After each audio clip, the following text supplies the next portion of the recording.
You know that feeling when you're racing through your curriculum, you're checking off the standards and you're making sure you've covered everything, and then suddenly you realize your children can't remember what they learned last month.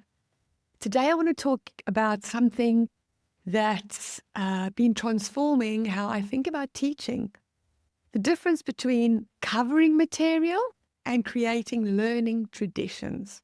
Because what if the most powerful thing that you can do isn't adding more content, but building repeated practices that actually stick?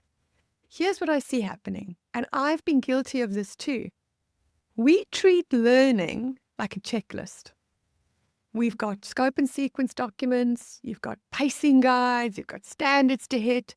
And so you move through that content like you're on a conveyor belt. But think about what actually happens. You teach fractions in February, and by April, they've forgotten how to do them. You covered the Industrial Revolution, but when it comes up again the following year, it's like these children are hearing it for the first time. We're covering the ground, but we're not building anything that lasts. And meanwhile, there are these other things that aren't even in your lesson plans that kids remember forever.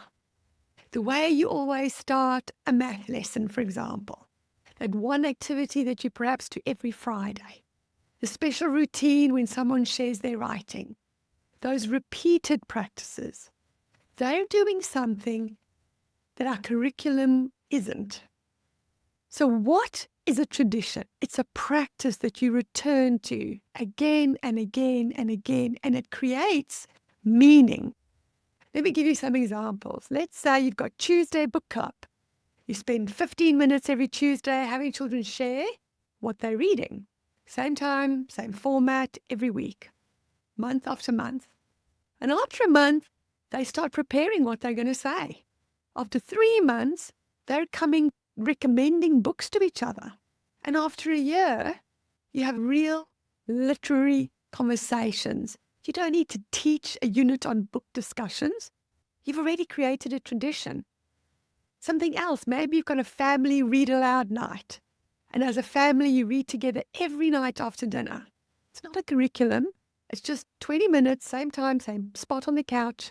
And by the time these children get to high school, they still show up. Those thousands of hours together built more than reading skills. They built connection and a love of stories. In my own classroom, I had investigation time every Thursday and Friday morning. Children looked forward to those days because on those days, they worked on their personal projects. And this is how I built inquiry and project-based learning into my lessons. Children looked forward to it. They came to expect it. And over time, they knew exactly what to do. This is what stayed with these children, even years later. And notice what all these have in common. They repeated, they're predictable, and they build something over time. It's something that a one-off lesson never could.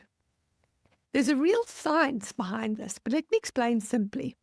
First, repetition builds mastery. When you do something once a week for a year, that's 40 repetitions. You're not just teaching the skill once and hoping it sticks. You're practicing it until it becomes automatic. Think about how you learn to read, not just from one great lesson, but from doing it over and over. Second, rituals, like routines, create safety. Kids learn better when they know what to expect. When you have a tradition, there's no anxiety about, what are we going to do today? They can focus all their energy on the learning itself, not on figuring out the format or what they have to do. Thirdly, traditions build identity. When you're part of something that repeats, it becomes part of who you are.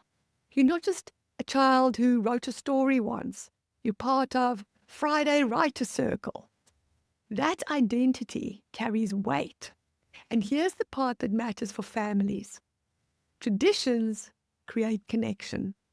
When you have these shared practices, you're building memories and relationships alongside the learning.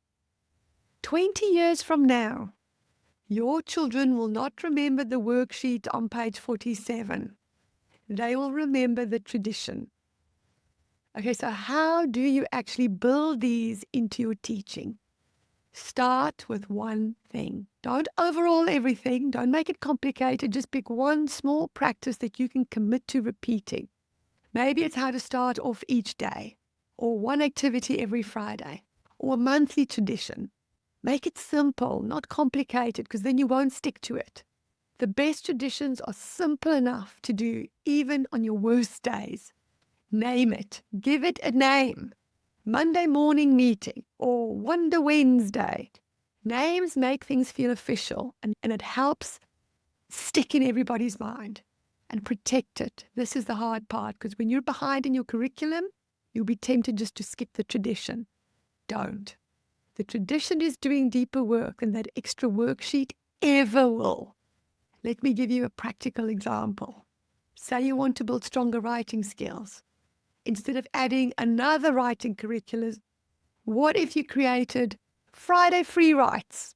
Every Friday, 15 minutes, everyone writes. You write too.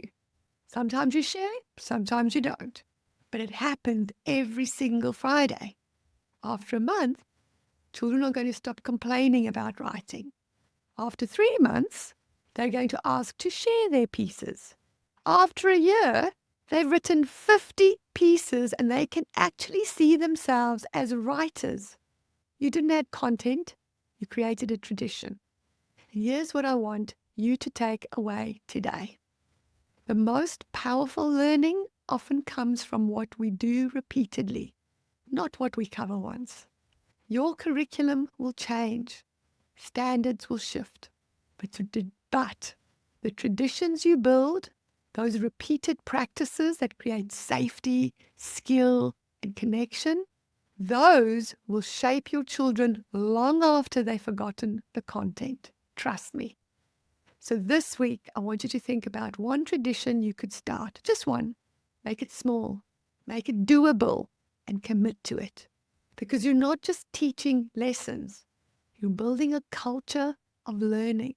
And that happens through the things you return to again and again. Listen, I've started a private Facebook group where you can share your stories, find support with like-minded folks, and get the help you need. I would love you to join us. I'll leave a link for you in the show notes. Join and tell us what traditions you're going to start or what traditions you have already started. I look forward to reading your responses.